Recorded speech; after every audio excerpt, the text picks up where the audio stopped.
Shalom Bapak Ibu, Saudara-saudari yang terkasih di dalam Yesus Kristus.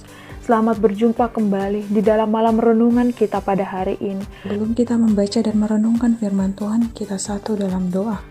Bapa kami dalam sorga, Bapa yang kami sembah dan kami muliakan, melalui Yesus Kristus, puji syukur kami naikkan kehadirat-Mu Tuhan, atas perkenaan Tuhan pada malam hari ini.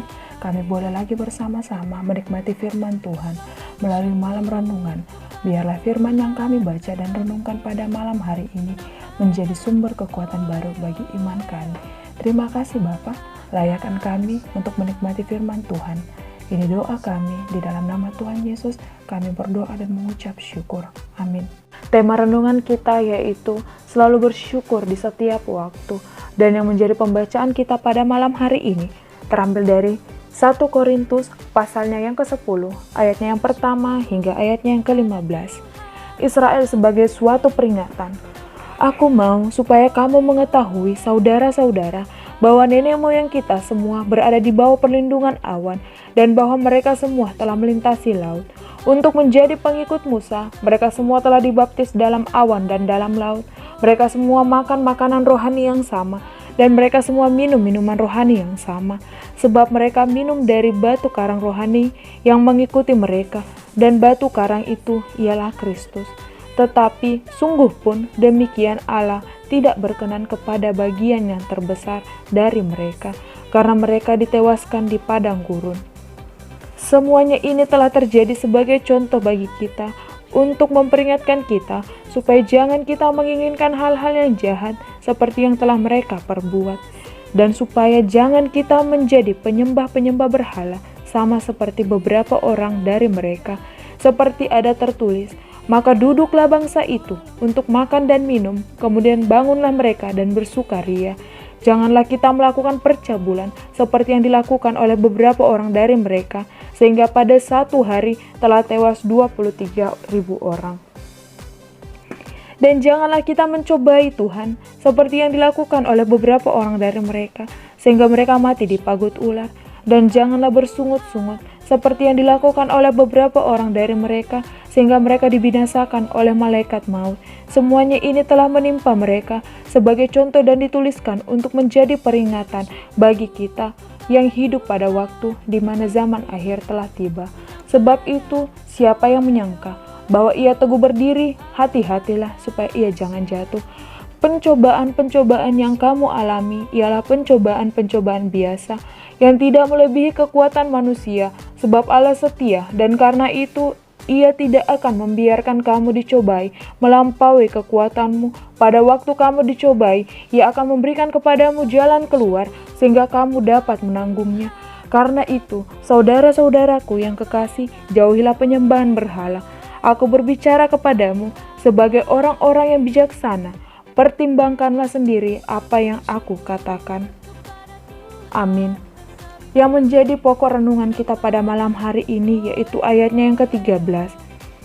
Pencobaan-pencobaan yang kamu alami ialah pencobaan-pencobaan biasa yang tidak melebihi kekuatan manusia, sebab Allah setia, dan karena itu Ia tidak akan membiarkan kamu dicobai melampaui kekuatanmu.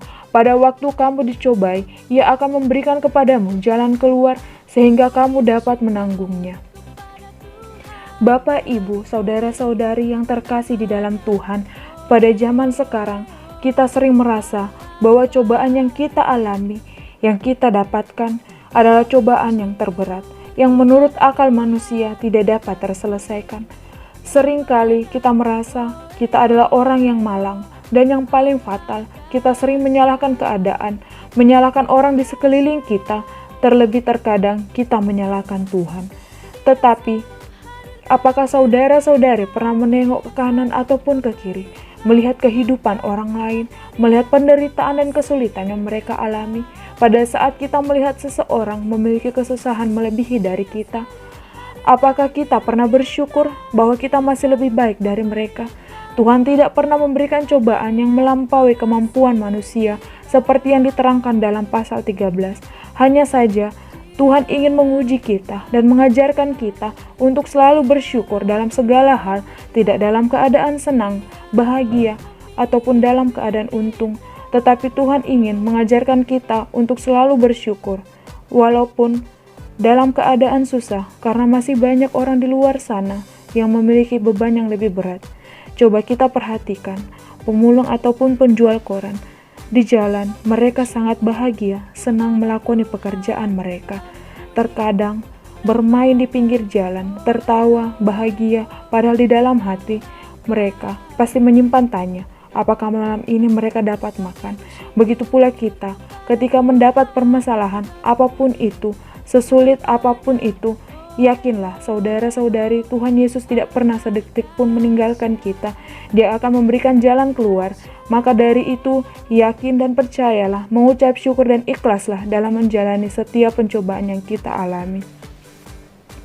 Yakin bahwa hidup akan terasa lebih indah bila kita selalu mengucap syukur. Surat ini ditulis oleh Paulus sebagai suatu peringatan untuk kita. Dia menceritakan sebuah kisah dari bangsa Israel yang kurangnya rasa bersyukur, yang selalu bersungut-sungut kepada Tuhan dan tidak percaya bahwa Tuhan akan selalu melindungi mereka. Sehingga Tuhan memberikan mereka banyak pencobaan-pencobaan, tetapi mereka tidak pernah bersyukur dan tidak pernah mengerti apa maksud dari Tuhan.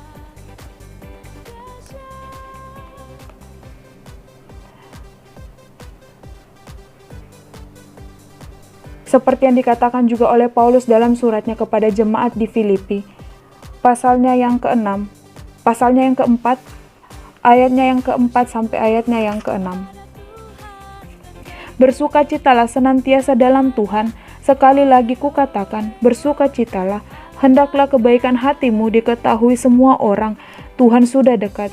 Janganlah hendaknya kamu khawatir tentang apapun juga, tetapi nyatakanlah dalam segala hal keinginanmu kepada Allah dalam doa dan permohonan dengan ucapan syukur.